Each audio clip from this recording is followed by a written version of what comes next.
Good morning, good evening, good afternoon, wherever you're watching from. This is Jacqueline Kinoti, your transformational life coach.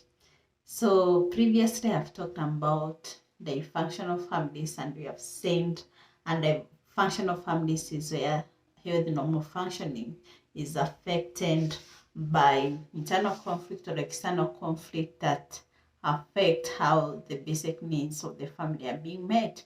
And so you may be asking, how can I know if I grew up in a dysfunctional family, or how can I know that I have a dysfunctional family? So the following are the characteristics that you can know that a family is a dysfunctional families. And one of the way that you can know a family is dysfunctional is there is lack of communication, or lack of effective communication, or poor communication. In dysfunctional families, communication is not really allowed, because one is not allowed to express how they are feeling, or they are not able to communicate. Even if someone hurts another, they are not able to communicate, because that is that fear, because of the authority, or maybe the controlling figure in that family, and so you have to play along with the rules of the family. Another one is excessive criticism. And the functional families is where someone is exposed to so much criticism, where you like whatever you do, uh, um, it is not appreciated.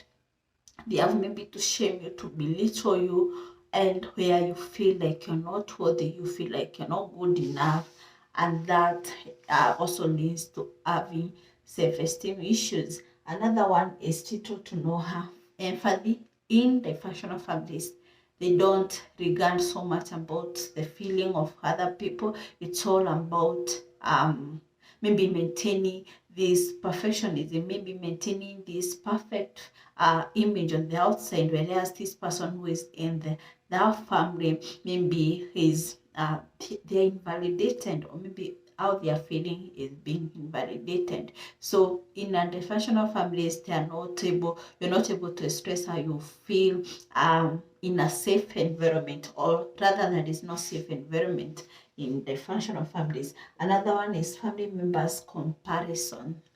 When you grow up in a dysfunctional families, you're always compared to another, maybe sibling. You're told you need to be like your sister, you need to be like your brother, and so you're not allowed to be your own unique individual. You are not allowed to have your own identity. You have to be like someone else, so that you can feel that you fit in the family. So if you are constantly being compared to other people, know that you grew up in a dysfunctional family.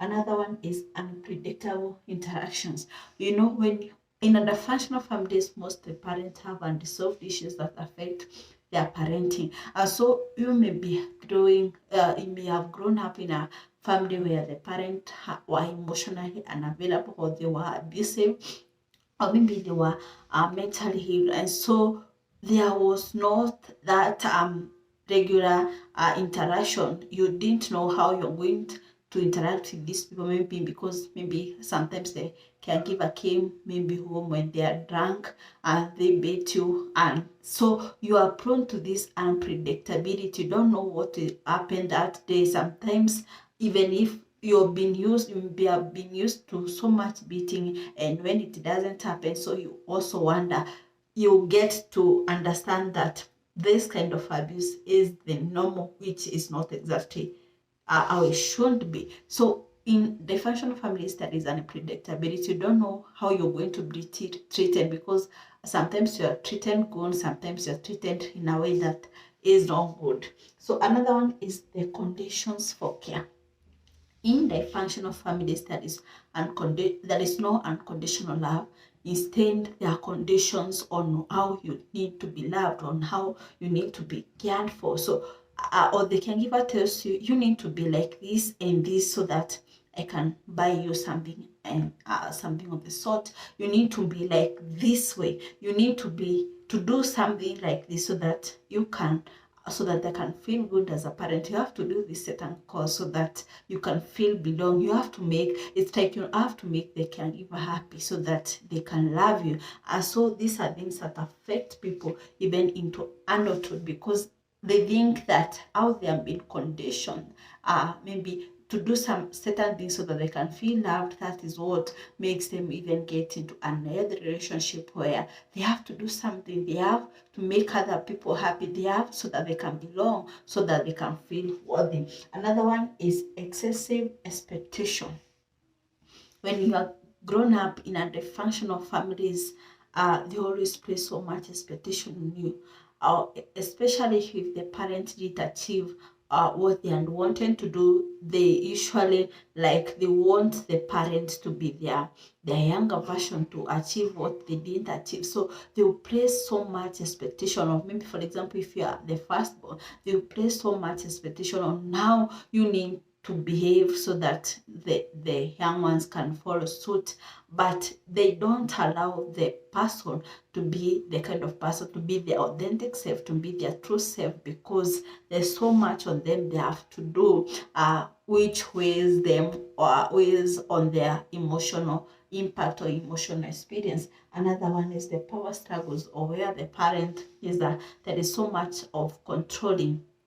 So you can imagine when you're growing up or you're being brought up in a dysfunctional families, most of the parents I've seen have their own unresolved issues, and so they want to control. They want you to do according to what they want, because there is this deep insecurity deep inside them, and they are threatened by a child independence. So they sometimes also manipulate you into doing things that they want, which is their own insecurity. And therefore, if you're not very careful, then you can live a life that is full of stress if you're not able to identify yourself, if you're not able to individuate yourself from this kind of families. Another one is disrespect of boundaries. When you have grown up, or when you come from dysfunctional families, there is no respect of boundaries, either financial, whatever they expect you to do. They don't expect you to have the limit on which you can allow, because they usually say, use that excuse of blood is thicker than water. But how is blood is thicker than water if at the expense of your emotional health, at the expense of your mental health?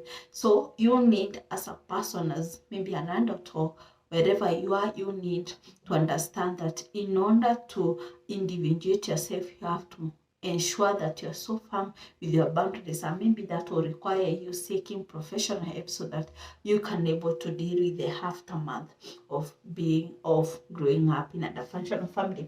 The last one is denial.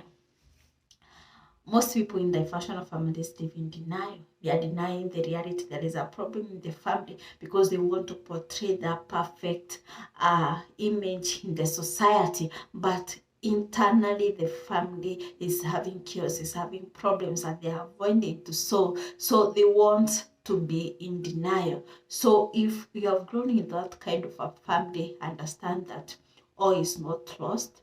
A person can still overcome, can still individuate themselves from this kind of dysfunctionality, and they're able to heal, and they're able to become their authentic self.